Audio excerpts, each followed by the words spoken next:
பொதுவாகவே ஆடி மாதம் பிறக்கிற குழந்தை அப்படிங்கிறத விட எந்த மாதத்தில் குழந்தை பிறந்தாலும் அந்த குழந்தை பிறக்கிற நேரம் இருக்கும் இல்லையா, அதாவது குறிப்பிட்ட நாளிகை வினாளிகையில் நவ கிரகங்கள் எந்த மாதிரியான அம்சத்தில் இருக்குதோ அதுக்கு தகுந்த மாதிரி தான் உங்களுடைய வம்சம் வாழ வைக்கும் அப்படிங்கிறது உண்மையான விஷயம். ஆடி மாதம் குழந்தை பிறந்துருச்சு அப்படின்னு நாடி நரம்பு தளர்ந்து நீங்கள் கவலைப்பட வேண்டாம். குழந்தை பிறந்தது அப்படின்னா அதற்காக கவலைப்பட வேண்டாம்.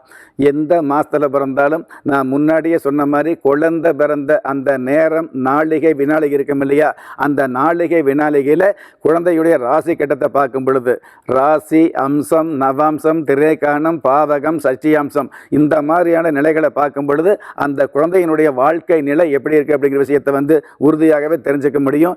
ஒரு கால் அவங்களுக்கு சில தடைகள் அல்லது தடுமாற்றங்கள் இருந்தது அப்படின்னா ஆடி மாதம் பிறந்தாலும் ஐப்பசி மாதம் பிறந்தாலும் ஆன்மீகம் அப்படிங்கிறது உங்களை ஆயுள் முழுவதும் காப்பாற்றும் அப்படிங்கிற விஷயத்தில் நீங்கள் உறுதியாக இருந்துட்டுருங்க. இந்த குழந்தை ஆடி மாதத்தில் பிறக்குமா அல்லது அதிர்ஷ்டமான நேரத்தில் பிறக்குமா அல்லது கஷ்டமான நேரத்தில் பிறக்குமா அப்படிங்கிறது குழந்தையுடைய பெத்தவங்க ஜாதகத்தை பார்க்கும் பொழுது நிச்சயமாக தெரிஞ்சுக்க முடியும் அப்படிங்கிறது உண்மையான விதி.